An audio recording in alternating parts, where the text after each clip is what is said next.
नमस्कार, मी शुभांगी पंडित. स्वतेज न्यूज मराठीच्या बातमीपत्रात आपलं स्वागत आहे. तर पाहूया आजच्या काही ठळक घडामोडी.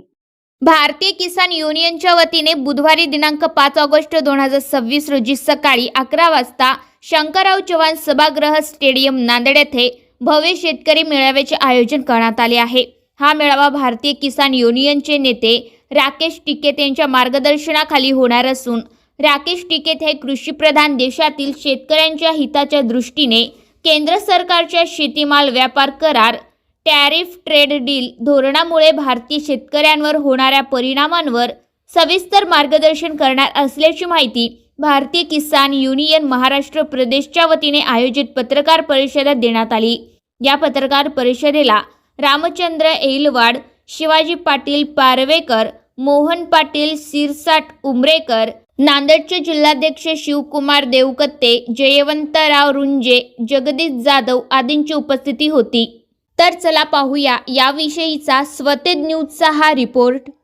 भारतीय किसान युनियनचे शेतकरी नेते महाराष्ट्र दौऱ्यावर येत आहेत.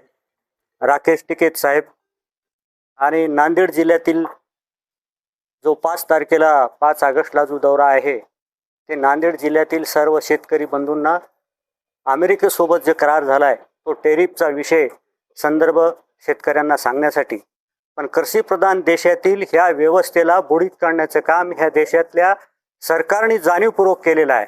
शेती व्यावसायिक हा माणूस सर्व समाजातील सर्व जाती धर्मातील असलेल्या समावेशक लोकांना संविधानिक हक्क न मिळू देण्याचा प्रयत्न इथल्या व्यवस्थेने केलेला आहे. ही व्यवस्था शेतकऱ्याला बुडीत काढणे, शेतावरील शेतकरी कमी दामात मजुरीला मिळणे आणि शेतीमालाला फुकट खरेदी करता येणे ही भूमिका ठेवल्यामुळे ह्या देशातल्या शेतकऱ्यांचं जीवन उद्ध्वस्त झाले.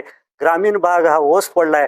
प्रत्येक गावातून प्रत्येक घरातून गावामध्ये 5-50 घराला कुलपं लागलेत. सगळे लोक काम शोधत पुणे, मुंबई, औरंगाबाद अशा ठिकाणी गेलेले आहेत. ही अवस्था येण्याचं काम ह्या देशातल्या औद्योगिकरणातून विकास होण्याचं काम नेहरूजीनं जे निर्माण केलं ते माझ्या मते औद्योगिकरण तर होणारच होतं, पण शेती व्यवसायाकडे जर प्राधान्य दिलं असतं तर जगामध्ये असा कोणताच व्यवसाय नाही की शेती व्यवसायामुळं सगळ्या जगातल्या सगळ्या रोजगारांना, मजुरांना, सर्व दृष्टीनं सर्व समाजाला सुखी समाधानी जगण्याचा मार्ग हे एकच शेती व्यवसाय करू शकतो. असा दुसरा व्यवसाय जगात कोणताच नाही असं आमचं स्पष्ट मत आहे. ह्या देशातल्या कुटील व्यवस्थेनं जे केलंय, शेतीमालाला उत्पादन खर्च आधारित भाव मिळू नये ही भूमिका त्यांनी घेतलेली, ही प्रभावीपणे राष्ट्रीय नेता नांदेडमध्ये येऊन आमच्या जिल्ह्यामध्ये शेतकऱ्यांना मार्गदर्शन करतो याचा आम्हाला सार्थ अभिमान आहे. आम्ही दिल्लीला 6 दिवस त्यांच्या कार्यक्रमात होतो आणि आज इथं येत असताना आम्ही त्यांचं स्वागत करावं आणि सर्व जिल्ह्यातल्या शेतकऱ्यांनी त्यांचं म्हणणं ऐकून त्यांच्या सोबत राहावं. दिल्लीच्या तख्ताला हलवण्याची ताकद राकेश टिकैत साहेबात आहे, आपल्या महाराष्ट्रात नाही. कालचंही कोकरोचचं आंदोलन माझ्या मते बौद्ध आणि बुद्ध विचाराच्या धम्माच्या मानसिकतेने समोर आल्यामुळं हे आंदोलन पेटलं आणि यशस्वी झालं. बाकी बहुजन समाज हा आमचा सर्व मनुवादी संस्कृती स्वीकारलेला आहे. आमचा बहुजन समाज मनुवादी मानसिकता, काल्पनिक भविष्यात लाभ मिळवण्यासाठी ह्या लोकांनी हा स्वीकार केला. जर 2,500 वर्षाखाली बुद्ध धर्म जर स्वीकारला असता तर ही परिस्थिती आली नसती. बुद्धाचा धम्म हा करुणा, प्रामाणिकता आणि इमानदारी ही गोष्ट जर अंगात असती, आपल्या घरच्या दरवाजाला कवाडं लावायची वेळ आली नसती. प्रत्येक माणूस हा प्रामाणिक राहिला असता आणि ह्या देशातली परिस्थिती बिघडली नसती असं माझं स्पष्ट मत आहे. आणि ह्या देशातली परिस्थिती सुधारण्याचा मार्ग हा शेती व्यवसायच सुधरू शकतो, अरे दुसरे कोणी सुधरू शकत नाही. ही दुरावस्था दूर करण्यासाठी आमचं आयुष्यातलं जे आम्ही जीवन समर्पित केलंय ते उरलेलं आयुष्य आम्ही ह्याच शेतकरी व्यवसायाला प्रगतीपथावर नेण्याचं आणि शेतकरी समाजाला जागृत करण्याचं काम करू.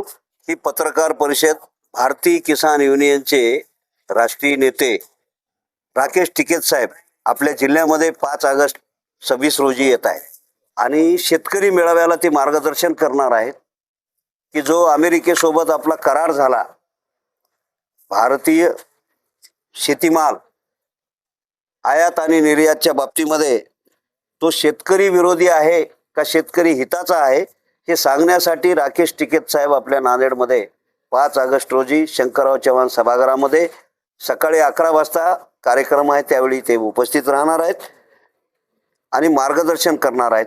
त्या कार्यक्रमाला जिल्ह्यातील परिसरातील प्रचंड मोठ्या संख्येने शेतकऱ्यांनी उपस्थित राहावं. आणि हा करार आपल्या हिताचा आहे की विरोधी आहे, आपल्या सरकारने हा करार आपल्या हितासाठी केला की विरोधी केला ते ऐकण्यासाठी येणं आवश्यक आहे. म्हणून या पत्रकार परिषदेमध्ये आम्ही तमाम शेतकरी बांधवांना आपला पक्षभेद सारून शेतकरी म्हणून या कार्यक्रमाला उपस्थित राहावं आणि हा करार समजून घ्यावा असं आव्हान या परिषदेमध्ये आम्ही करत आहोत.